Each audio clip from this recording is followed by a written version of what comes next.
On the 24th of August, 79 AD, the gods did not speak. They roared.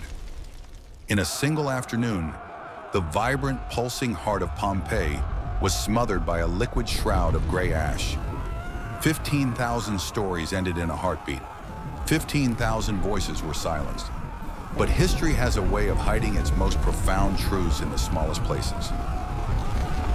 While the mountain was disemboweling itself, while mothers screamed and the sea retreated in terror, one man stayed. He didn't stay to pray. He didn't stay to hide. He stayed to work. Because Terentius was a pister, a baker, and in the Roman world, a baker's duty does not end just because the world is ending. We found them 1,800 years later. 81 loaves of bread, perfectly preserved, black as coal, stamped with the mark of a man who refused to leave his post. This is the narrative of the final bake. But just a few hours earlier, as the mountain woke up, Terentius was doing the only thing he knew how to do: baking bread. To him, it was just another Tuesday. Long before the first stone fell from the sky, the bakery was Terentius's kingdom. The air in the bakery was a thick, white fog of flour. It filled Terentius's lungs. To the wealthy citizens in the villas, he was a servant. To the starving poor in the tenements, he was a god. Pompeii was a sensory overload. It was a city of hedonism and trade, where Roman senators rubbed shoulders with Egyptian merchants. The streets were paved with volcanic stone, the very stone that would eventually bury them. To live in Pompeii was to live at the center of the world. It was a place of loud colors and louder voices, and at the heart of it all, Julia and Terentius provided the one thing everyone needed: the daily bread. Pompeii was a masterpiece of urban density, a pressure cooker of 15,000 souls packed into just 64 hectares of paved stone and brick. Nearly a third of these 15,000 people were slaves, men and women who toiled in the shadows of the 33 bakeries scattered across the city. Terentius was a vital cog in this massive, sophisticated machine. The city was fed by the Great Sereno Aqueduct, branching into more than 70 public fountains. These stone basins were the social hubs for the poor, where the clinking of clay jars and the trade of local gossip created a constant, low-frequency hum. But the true scale of the city was best seen at the Great Amphitheater. It was an architectural titan capable of seating 20,000 people, more than the entire population of the city itself, drawing spectators from all over the Campanian countryside to witness the brutal glory of the games. The people of Pompeii loved their mountain. They grew their grapes in its rich soil. They built their homes at its feet.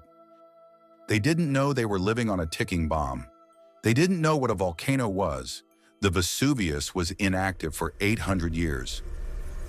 But Terentius, he felt the mountain's heartbeat. For days, the earth had been restless. A series of small tremors had rattled the clay cups on his shelves.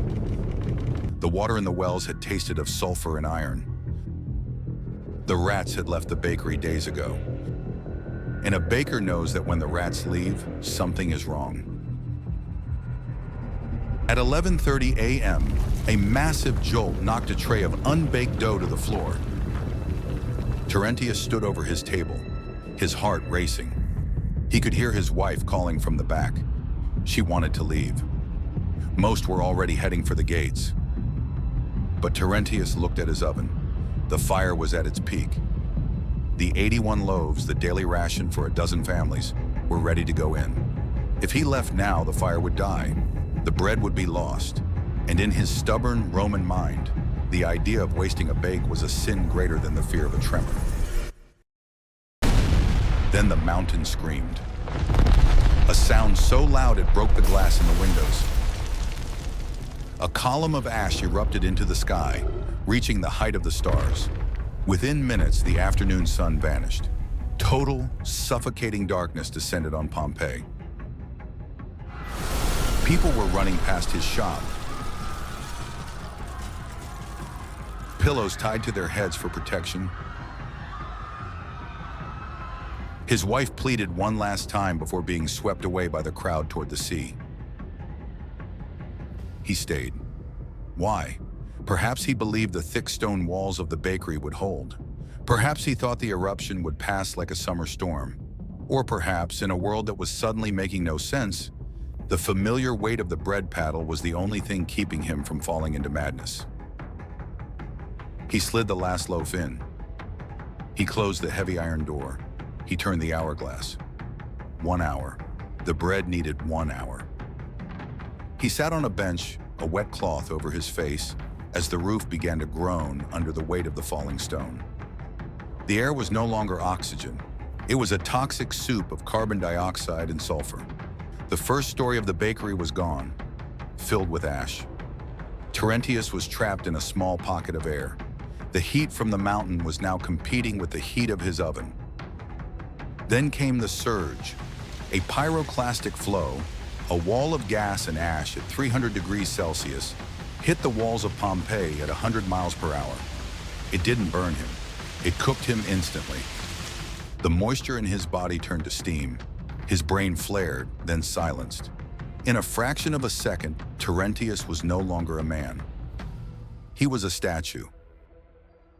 And inside the oven, the magic of the disaster occurred. The intense heat and the lack of oxygen didn't burn the bread to ash. It carbonized it. The oven became a time capsule. The door remained shut for 1,783 years. When Giuseppe Fiorelli opened that oven in 1862, he didn't find dust. He found a miracle. 81 loaves of bread, as black as the night they were born in. But they were perfect. You can still see the 8 segments meant for easy breaking. You can still see the seal of Terentius. He never got to sell that batch. He never got to feed his neighbors. But he did something much greater. Terentius tells us that history isn't just about the fall of empires or the death of kings. It's about the man who does his job when the sky falls. He reminds us that even in the face of total annihilation, we are a species that creates. He died for his craft, and in doing so, he became immortal. If you want to see more faces of the past in the stories that history books forgot, subscribe to Past Portraits. Join us as we continue to bring the unseen history to life.